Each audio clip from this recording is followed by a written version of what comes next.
Guys, edutainment for us. Again, today I've come back, but I've decided to do a political video here. You know, I have a particular channel for political analysis. However, it reaches a time whereby you think there are some matters that just have to come to the light. And of course, I'll not be pulling a lot of receipts here. I just have to talk about it. And then when I go to Live Saga TV, I pull the receipts because that is where I do a lot of political channels. And for those who are interested in learning more about my political analyst journey, you can check on Live Saga TV and you'll see what you got to see. Of course, I have tagged all my channels right here. You can even watch Music Hills, where I try to create my music using AI tools and just compose. I compose it myself, but then when it comes to putting a rhythm, I get the help of SIFUNA. Yeah, so let's get here to see through the aspect of political dangers. You know, in Kenya, we always have a common saying which says that politics is a dirty game. All right. So, guys, I don't know. Whenever you will be coming to watch this video, I want you to think about why do we call politics a dirty game? Of course, politics is a dirty game for one reason. When you become a politician, you have to learn to be cruel. You have to learn to be cruel because there is no way you can go through politics as a soft person. The reality is that even if you are soft, life will teach you to be hard enough. Now, I have friends who have ever been engaged in politics, and when I sit with them, what they tell me is that when you get to politics, sometimes you have to force leadership. What happens is that in any elections, no one wants to lose. Just like football or something else, even education. Now, the result of this is that because people don't want to lose it, sometimes they want to grab leadership by force. And in the process, there is ensuing fights, battles, and even the use of crude weapons, right? Now, it's neither there nor there. There are some areas which are extremely violent than others, but what I know about politics in Kenya, maybe in other places, it might be different. But what I've seen in Kenya generally, politics is very rough. And when somebody dares to go into it, they go full chest, ready to use all means. You know, I was looking at Jamaican politics and I was wondering, can we really afford to have different parties? Like in Kenya, you cannot have two parties in one rally. I saw Jamaica, I saw two parties together, PNP and JLP, and I was surprised. You know, like a rally in Kenya, you cannot expect ODM in the same venue with Kenya Kwanza those times.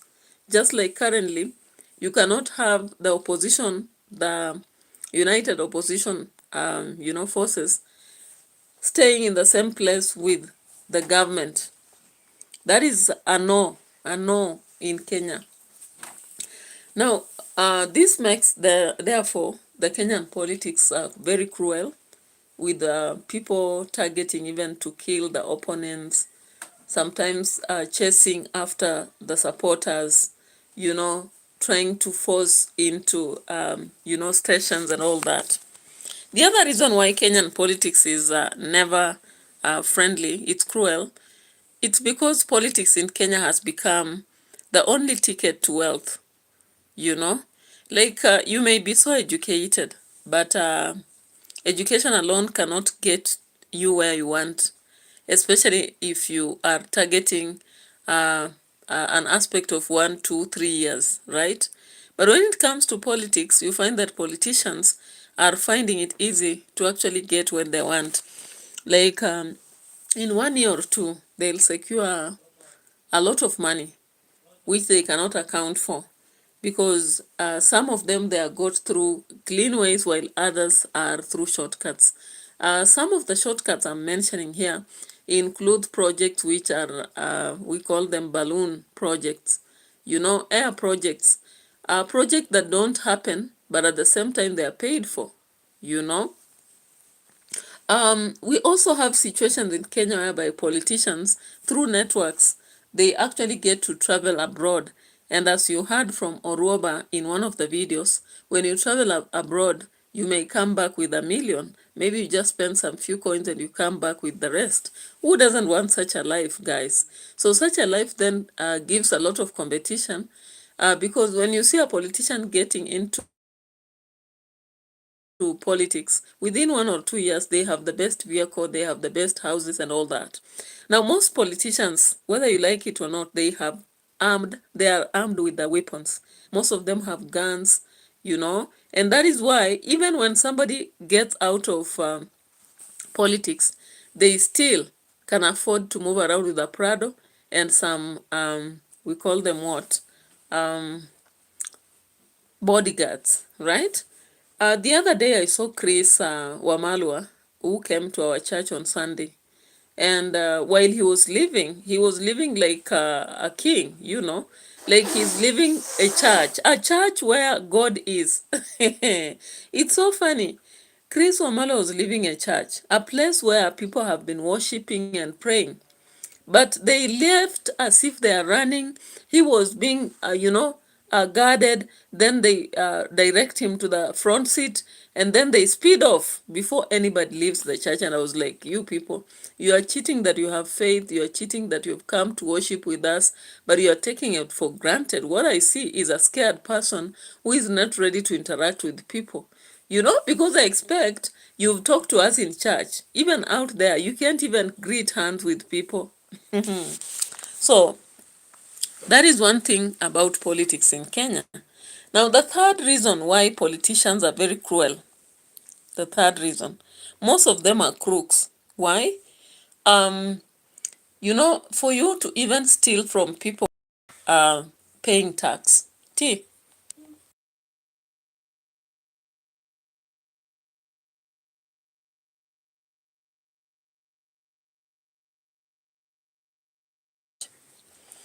Yeah. So Kenyan politicians are very cruel for one thing, for this third reason. They are always ready to steal from even the poor people who are paying tax, from hard-earned money. Can you imagine there are people in Kenya who only earn 100 shillings or even less per day? That is how many dollars? $0.08. There are people who earn $0.08 a day, and sometimes even they go without it. So Kenyan politicians are very cruel because they are ready to even steal from such people. For you to have a heart of stealing from such people, you must be very cruel indeed, whereby sometimes they even knock somebody down and they just speed away with their cars, and then they'll come and say it's not their car which hit. You get it? Yeah, and there are so many other reasons. If I were to sit here talk about it, it would be a whole 1 hour video. But I don't want just to bear on that. What I want to put across is that Wetangula has been exposed of planning to finish somebody known as Majimbo Kalasinga. Majimbo Kalasinga is actually from his own place, Bungoma. And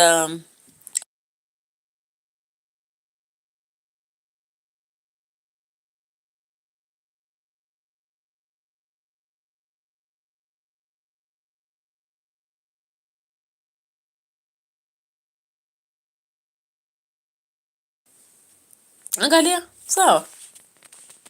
Triza, tafuta stretcher uvae. Tafuta stretcher tu hapa kwa nguo uvae. Ama socks. Socks zilikuwa pale za blue. Chukua socks uvae. Umesikia? Haraka haraka. Yeah, so the reality is that Wetangula, who is the Speaker of Kenya, actually all of you know him. Even if you're from abroad, you've heard about Wetangula, right? So Wetangula has been exposed to plan to finish somebody known as Majimbo Kalasinga, right? And this is because he's proposing different candidates in the place. Let's just check on this video I was shocked actually to see this, but this is the video. Unaona lingine?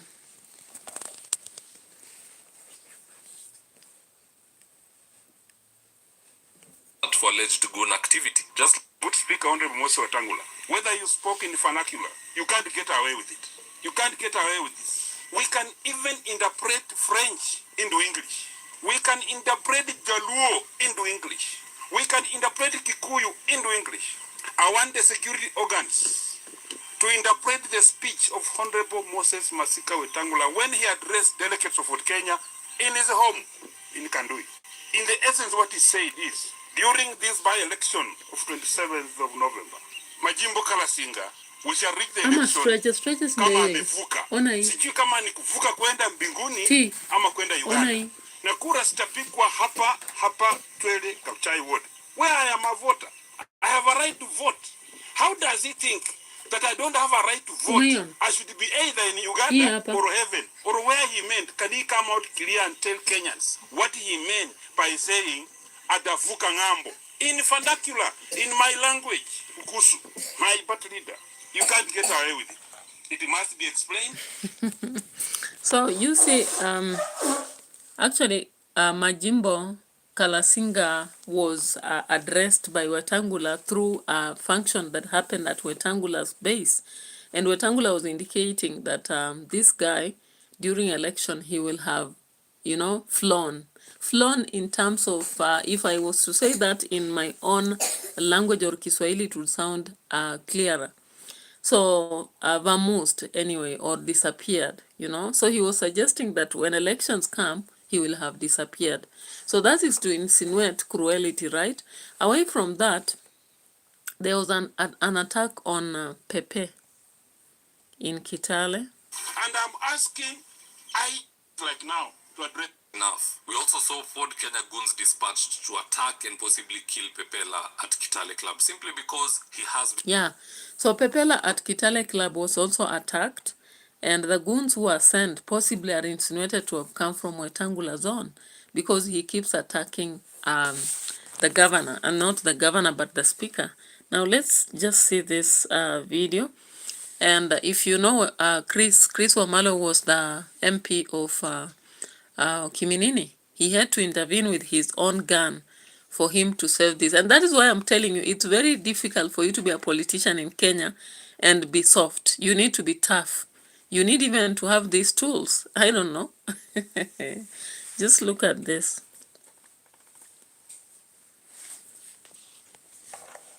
T, chukua stretcher uvae ulale mama.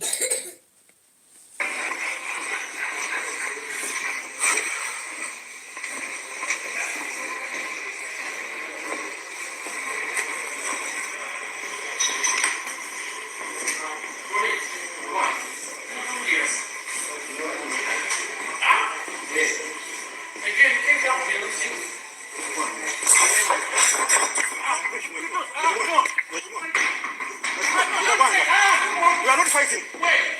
Please. Get out. Get out. Stop leaving, please. Get out. No, we are not fighting. People are heshima. People lazima heshima kwa the club. Lazima mpaka heshima kwa leader. Lazima heshima kwa leader. Lazima heshima kwa leader. Atoke nje. Atoke nje. Lazima heshima kwa leader bwana. Get out. Ameweka kwa leader kwa mkono sana. Hakika sio mtoto wake. Chris ndio kuheshimu lakini kwa sisi ndio mtoto wake. Yeye ni nani huyu? Huyu kijana huyu tutakufunza leo. Get out. You are nobody. Get out. Please. You are nobody. You are nobody well. We will deal with you accordingly.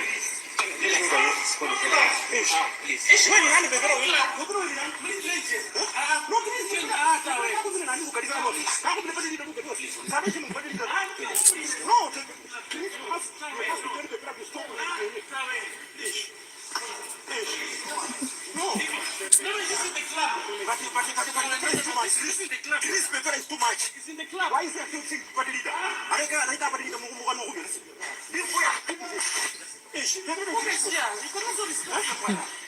Please don't.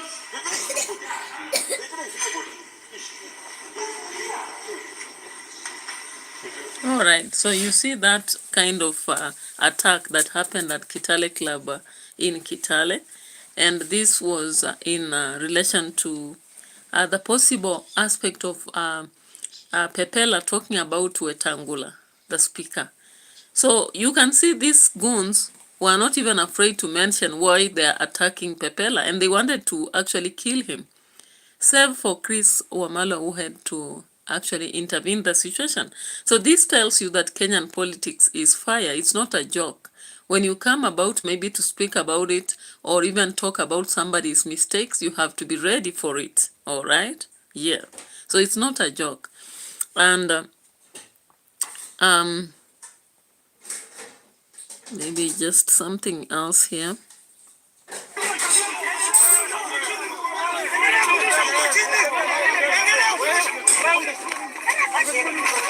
I know the rest of the country might not know this, but Western Kenya has the highest level of goon activity. And they're always on standby, which is why when...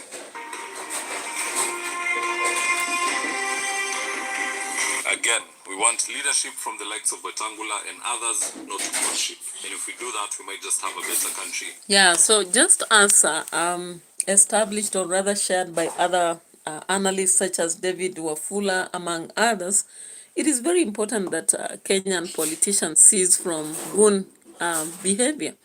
Because when you look at Nairobi, for example, for the past 1 month, it was chaotic. And why was it chaotic? It was chaotic because the governor or other political leaders had embraced the aspect of goons.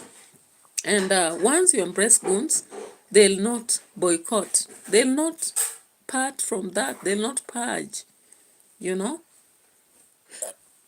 Starting up a goon group may look like it's easy, or what we call gangs. For those of you who have read The Samaritan by John Lara, you understand what we talk about here. When you talk about goons, they may come in form of gangs. Someone comes up with a secret gang group, and they use it sometimes during demonstrations to disturb, burn things around, attack. And all this goes on and on slowly by slowly. Sometimes they use it to threaten the opponents, the bloggers, and people are talking out there. But the reality is that after these people have accomplished the mission of maybe destroying the activist or the blogger, they go on now to become a real gang that will be looting people and practicing other criminal activities. So one of the worst things that our politicians are becoming used to is goon activity. Of course, currently the leading in Western is Wetangula, but we know so many politicians in Kenya were using goons. And the goons that are used, most times they just destroy rather than do anything better. Anyway, away from that, we need to talk about something else. And of course, for those of you who watched Gachagua during the interview on Spice FM, you realize that he shared a lot, and he was relating aspects to do with the drug peddling. He mentioned something to do with what had happened at JKIA, and he was really insinuating that Joho and who else are the front victims in this, and he was trying to push the narrative that Ruto should do away with this kind of officers. Now, in one of the videos today, Ruto came out saying that sometimes he works with people who are reluctant to do what is required. And I was just wondering, sometimes our president comes out complaining as if he's, he's powerless, like he's tired, something like that. Yeah, so he sounds like he's giving up. But as a president, I believe he should push more, because when he came up saying that some of the people he works with are not ready to do it, and that's why he cannot kind of let them do the tasks they are supposed to, he said that the only way out is to make these people, see him doing it. And I was like, it's very difficult for you to micromanage. He was talking about micromanaging and why he's blamed, and the reality. Maybe I should just get to this video, but I didn't want to rush to the video. I just want to talk more on this channel, because the more receipts I pull, I do that on Life Saga TV. So the president was insinuating that most of the times it happens that when people are supposed to do their duties, they don't do them, and that's why he micromanages everything. And I was like, that's a bad idea. You can't tell us that all the people under you are not ready to do it. He was saying that most of them say that so many governments have been around and so what. And I was like, okay, what particularly are you trying to tell us? Are you trying to tell us that all your cabinet members are, reluctant to serve, or they are negligent? Therefore, the best way is to actually appoint others. You don't have to micromanage, because micromanaging becomes a problem as a leader always believes they are doing the best. But in reality, what you are doing might be duplication of the wrongs from one department to the other. Apart from that, you might be failing to actually attain the required aspects within different departments. For example, if I'm an expert in IT, I cannot be also an expert in a corporate world, or let's say security. I cannot be an expert in matters housing at the same time I be an expert in finance. There is no way. Somebody most times can be an expert in one or two things, but you cannot be an expert in 10 or more fields. So when the president now testifies today that he has been micromanaging everything because he has dysfunctional members around him, then that communicates very badly about our country, Kenya. So let's just look at the receipts, because I like to pull some, not so much, but let me just bring out something he was saying here so that you see what I'm talking about. I don't sound like I'm just giving a theory of what has not come out. So let's look at this video. Yeah, here it is. Ambitious, and whatever I set my hands on to do, I try to do it well, and to do it with passion, and to do it with commitment. And I have no regrets whatsoever in being ambitious and having a passion for what I do, because I have come across many leaders, many members of parliament, many governors, people who are elected. And once they are elected, they behave as if they were forced into these offices. They are very reluctant. They lose interest. They don't have interest in what they are doing. They have no passion for what they are doing. And they end up doing a very poor job of the very heavy responsibilities that come with leadership. You find there are people who are very reluctant leaders. They are there. They do not want to engage with the stuff they are supposed to do. They become big people, bigger than the jobs that they have applied for. And they just want to own the title and the position without doing what is expected of them. And that is what Marsden has written in his book. Whatever I set my hands on to do, I try to do it well, and to do it with passion, and to do it with commitment. All right, so I listened to that speech and I was like, Mr. President, you are telling us that you do whatever you do with passion and in the best way possible. Who assesses you? How sure are you that you are really doing in the best way and with the expert aspect that you are telling us about? Because you've been touching on so many things: health, education, let's talk about housing, the roads, the markets. Are you so sure that you've been doing to the perfect level? Because why are people complaining? Why are lecturers on the streets? Why is capitation not up? Why is capitation not even in schools yet? And we are just 2 weeks away from closure. Why has it happened that currently so many things are out of space, like KPLC has been indicated to have been underestimated? Is that a perfect job? For example, when he's telling us that, I don't just understand as an individual. And that's why I brought it to this channel. Normally I discuss politics on Life Saga TV. I don't bring it here. But today I just felt like, let me bring it here. Because I can also just have a gist of that, a mixture, a little bit of what I do elsewhere, and now bringing it right here. Because the president, having listened to many other people within who have worked with him and left, they tend to tell us that he is very good in convincing, making people trust him in what he's saying. But the reality is that most times he's not telling us the truth.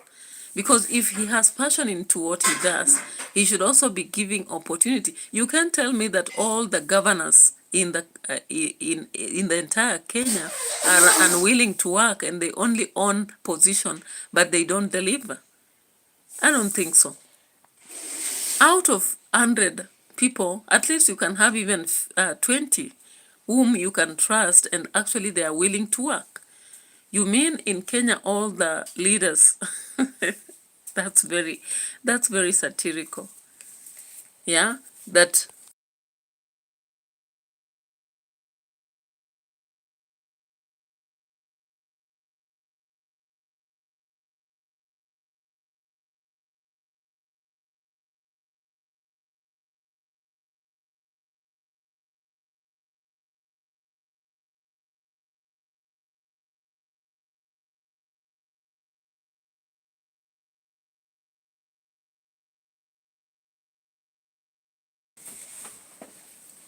stretcher ilikuwa tu pale, hata haikuwa imejificha, nilimuonyesha akachukua. Si ndio hiyo pale ya black pap.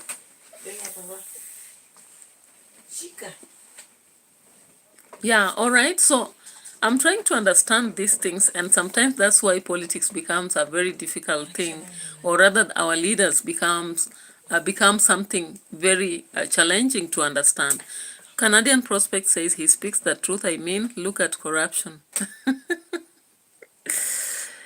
Very satirical. I see a lot of political satire in our country, Kenya, and no wonder some currently, yeah, we used to really like our country and hope for the best. But I don't know if there is anything to hope for anymore. Because look at our space. We are struggling to even fit in YouTube space, Facebook space. Why? Because the things are so tough. How I was looking forward to become a lecturer. That's why I was pursuing a postgraduate, degree, so that I also go for a PhD and then later on I become a lecturer. But when you look at the lecturers currently, the other day one of the lecturers was actually indebted around 149,000 Kenyan shillings, and he had literally to go on the rooftop. On the rooftop within the university, can you imagine? Just to ask for his money.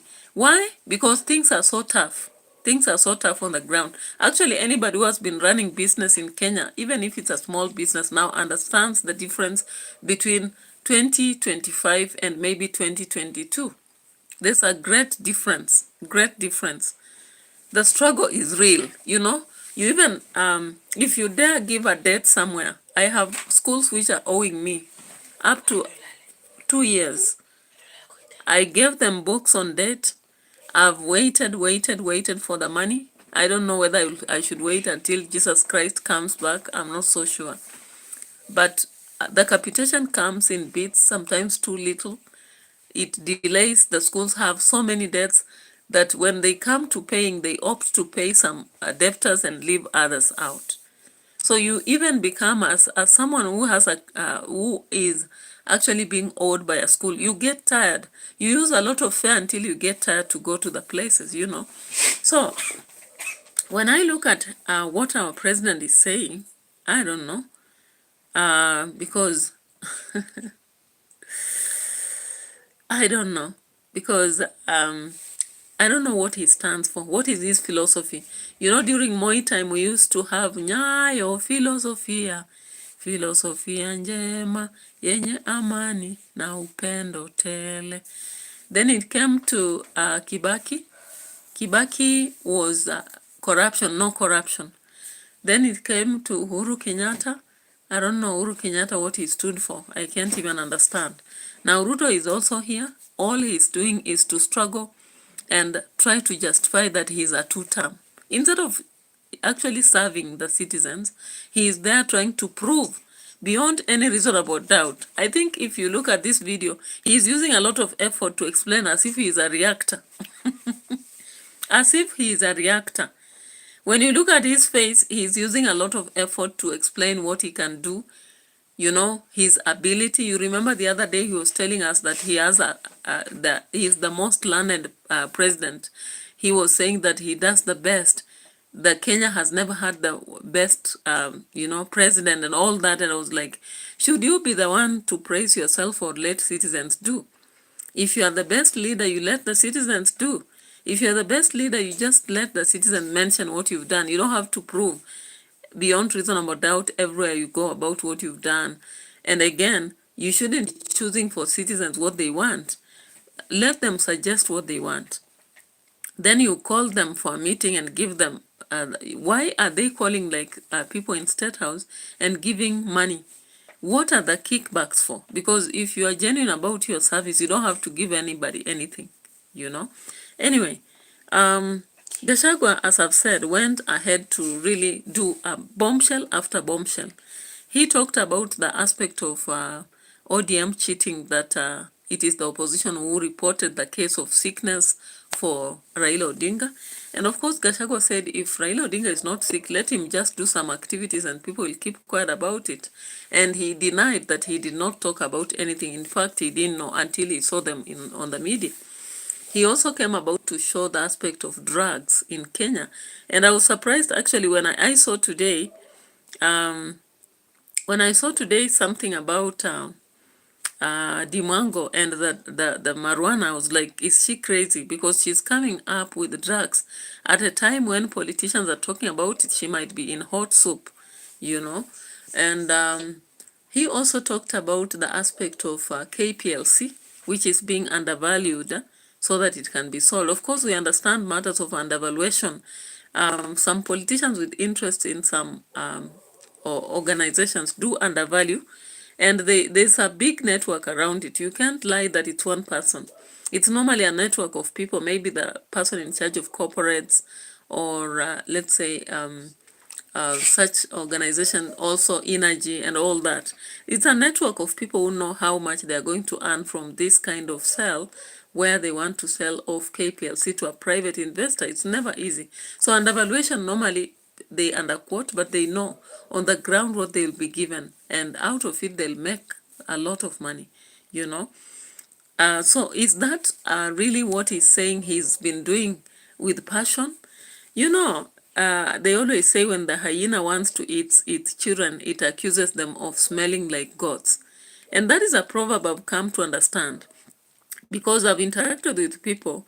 You are so friendly to them today, you even help them a lot, you even mentor them. Then tomorrow, because they think they want to make you bad, they'll really baptize you names, they'll tell you selfish, they'll call you a corrupt, they'll call you so many bad names to taint your name so that you look so bad before the people, and they justify their dislike for you. And so I understand. I've come to learn that sometimes human beings are the difficult people to handle. Most difficult people actually to handle are human beings. What am I saying? I'm even repeating by saying people and human beings. But I think out of the many, there might be those few who might actually do what is right. So that's why I'm surprised and wonder, doesn't the president have such people in his cabinet?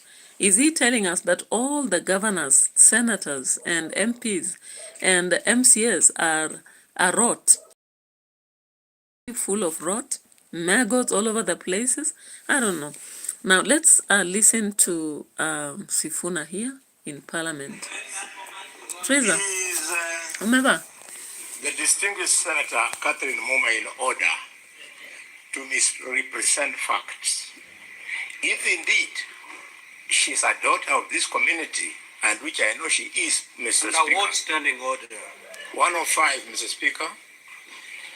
If indeed she's a daughter of this community, and I do agree that she's a daughter of this community, why is she misrepresenting Facts. Please, enda kwa kitanda. Mr. Speaker, in this community, once you get married, you cease being the community. You belong, Mr. Speaker, you belong to the community where you are married. Order, Honorable Senator Body. Senator Body, just take your seat. Thank you. Take your seat. Order, Honorable Senators. Order. Order. Honorable Senators. Order. Order, Honorable Senators. to the extent that it offends. Enda kwa kitanda. Order, Senator for Nairobi City. Order, Honorable Senator. Let me hear the Senator for Nairobi City Council. And you're not on a point of order. You're just trying to have a Teresa. purposes of this sitting. For purposes of this sitting and for purposes of these proceedings, Ingia kwa kitanda. we will go by their Ndani ya net. Thus, indeed, she's a daughter of this region. So proceed.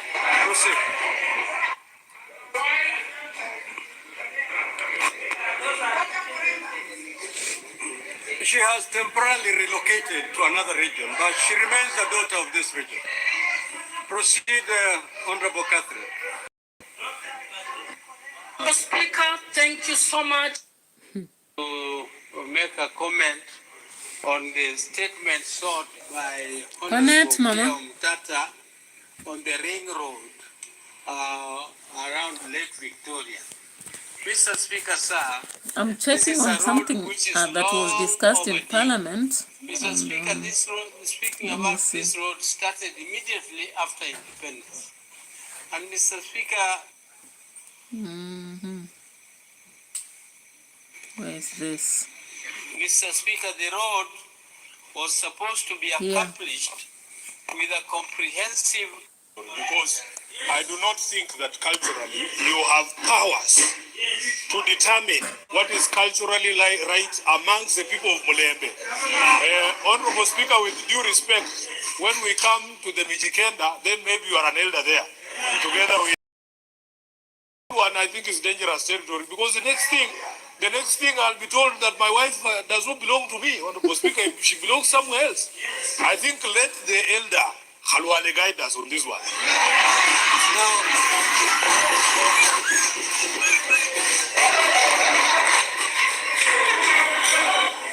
Now, honorable senators. Kingi.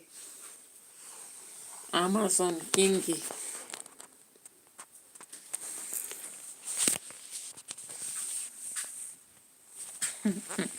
Sometimes the bombshells that drop in the Parliament of Kenya are just comedy. So there was a comedy dropped by SIFUNA, who asked Speaker Amason Kingi actually to advise Catherine where to stand, whether she should be standing in the feet of where she comes from or where she's married. And then Khalwale is asked to actually advise, because he is the elder among the Luhya based on Sifuna's judgment, and he chose that she should be standing where currently she's married. That's just something to break the comedy, but there is a lot of bombshell dropping one after the other. And of course, let's get to PLO Lumumba and what he spoke about. So let's get to this. Teresa anasumbua akilala pia yeye naye. In which these individuals started recognizing that having been enslaved, having been colonized, had to liberate ourselves. And the agitation started. And Kwame Nkrumah and his Ghana acquired independence in 1957. And I still can hear Kwame Nkrumah through the vicissitudes of time saying in Accra, Ghana, that Ghana is free and will never be colonized again. But the freedom of Ghana means nothing if the rest of Africa is not free. I can hear Mwalimu Julius Kambarage Nyerere saying that he's prepared to delay the independence of Tanganyika so that Tanganyika, Kenya, Uganda would become independent at one time. Mwalimu could see the future with the exactitude of a Jewish prophet. Jomo Kenyatta and Obote could not. And therefore, we gained independence as separate states, and the story will be told shortly. So what do we see? The agitation, the demand by the people that we must be decolonized. And why is it that we were asking that we must be decolonized? Why is it that we were demanding that we must regain our independence? Because throughout the ages, it was always the divine plan that men must be masters of their destiny. And when we gained our independence, the leaders of the day were eloquent as they were clear that the reason why we were asking to be independent is because we wanted to take charge of our affairs. We wanted to be the governor.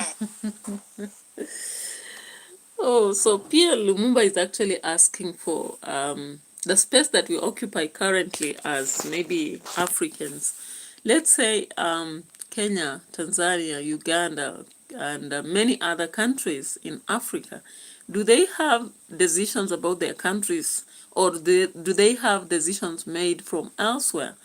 We've seen of late some of the decisions being actually made by maybe Trump and his camp, or us relying on China and other nations because we have failed to be in charge as he is talking here.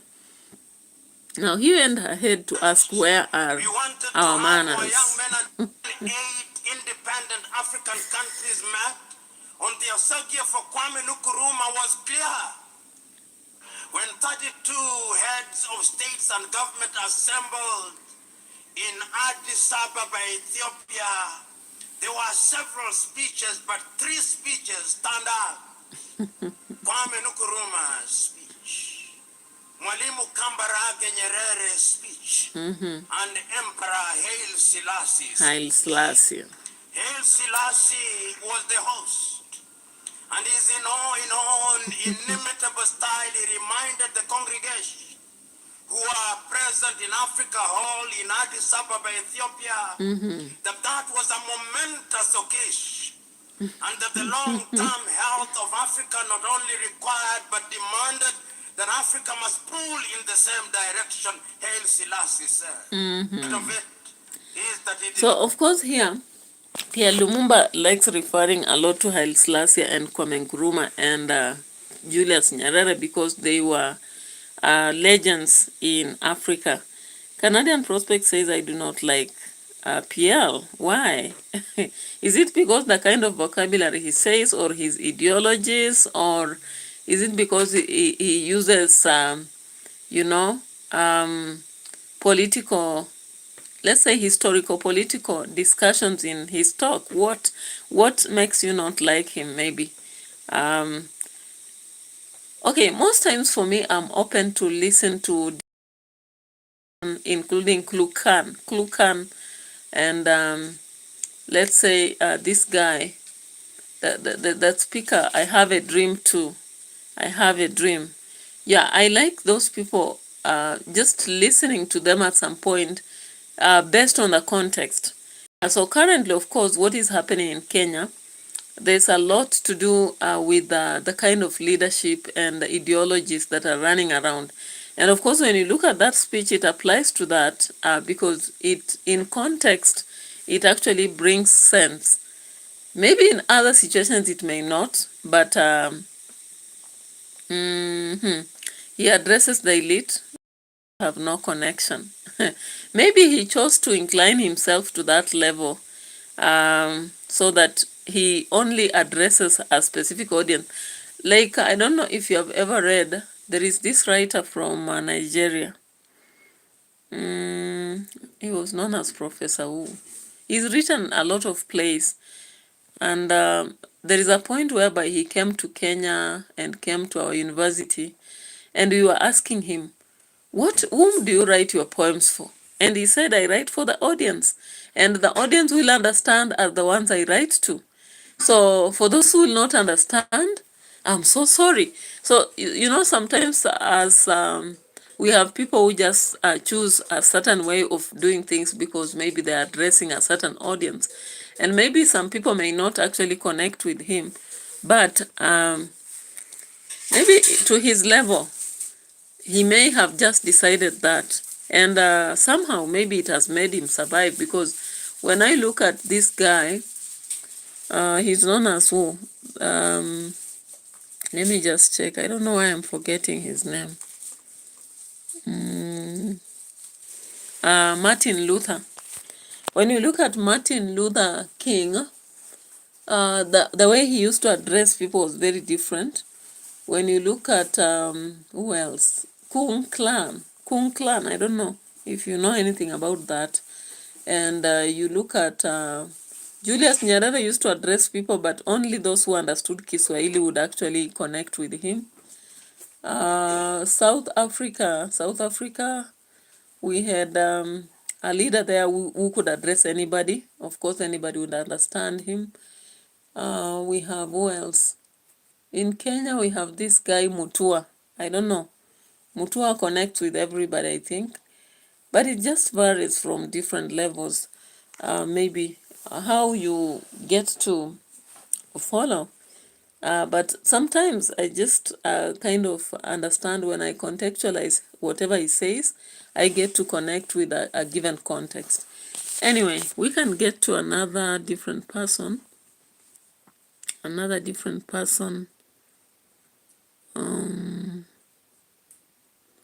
Ali Mohamed, I don't know. There was a speech, Ali Mohamed actually gave a speech in relation to Kenya, especially Mombasa, and what is happening there. And he was indicating that some of the projects given to Mombasa are not what the people wanted on the ground. People wanted different things. They were given different aspects for whatever reason. All right? Yeah. So, of course, and Ali Mohamed, we know he has officially joined the opposition. So when you look at the previous attack Gachagua had, it actually possibly gained him a leeway alongside Kalonzo Musyoka and the rest of them. So I won't go into a lot of discussion, but at least I've done this discussion in on Edutainment for Us TV. Normally I do this elsewhere, and I'm automatically going there to do something before I sleep. At least today I'll sleep a little bit earlier. So thank you so much for showing up. Canadian was here big time. Other people did not chat.